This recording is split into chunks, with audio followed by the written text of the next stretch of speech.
Wala pa rin tayo natsatsikan sa 5 bagay na kailangan nating magawa bago makapag-operate ng camping site. Okay lang yan. Kahit unti-unti, basta tuloy-tuloy, matatapos. Tama, Alan? Pero tuloy-tuloy tayo syempre. Hindi tayo titigil at hihinto hanggang magawa natin ang 5 na ito. Maring maging mabagal dahil sa mga bagay-bagay, pero sure ako na matatapos natin itong mga ito. Okay, magtutuloy tayo ng ating bakod project. Medyo tanghali na kami nakapunta sa farm dahil maraming sabay-sabay inaasikaso. Kaya nag-lunch na muna kami bago bumakbak. Dahil busy, bumili lang muna tayo ng ulam. Di muna nagluto, pero pwede na yan syempre. At ang nakakatawa, nakalimutan namin ang kaldero kaya sa kawali kami nagsaing. Akala mo ay nasa punsyonan nasa kawa nagluluto ng kanin. Pagka-siesta, bumakbak na kami. Ang ating target, mag-progress sa una na checklist, ang paglilipad ng bakod.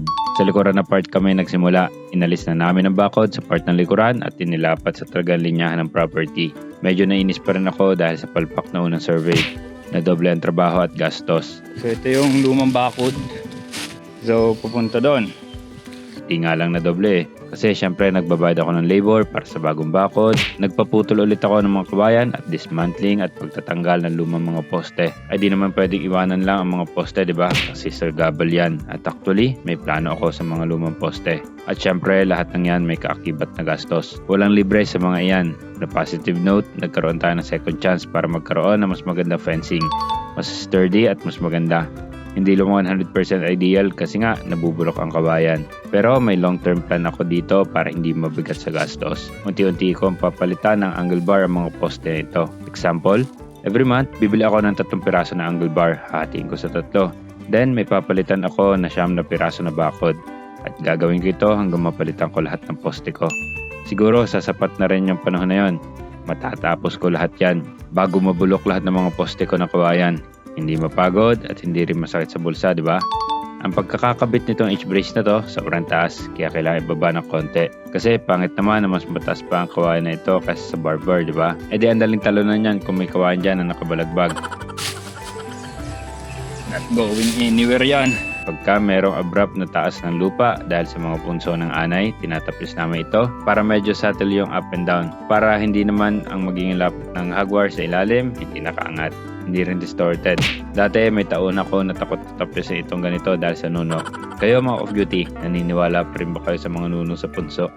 Kinailangan namin bumili ng hagwar na bago dahil may part na hindi namin makuha sa baba ng bangin. Kasi masukal na at ang iba ay natabunan na rin ng gumuhan lupa sa ibang parte. Pero ang mahal na niyan, 1,500 pesos na yan eh. At ang satisfying na part, ang pagkakabit ng pang-ipit natin sa hagwar para mahila natin. Pag tinitingnan ko ang aming project fencing, napaproud pa rin ako kasi talaga ang higpit ng pagkakabakod.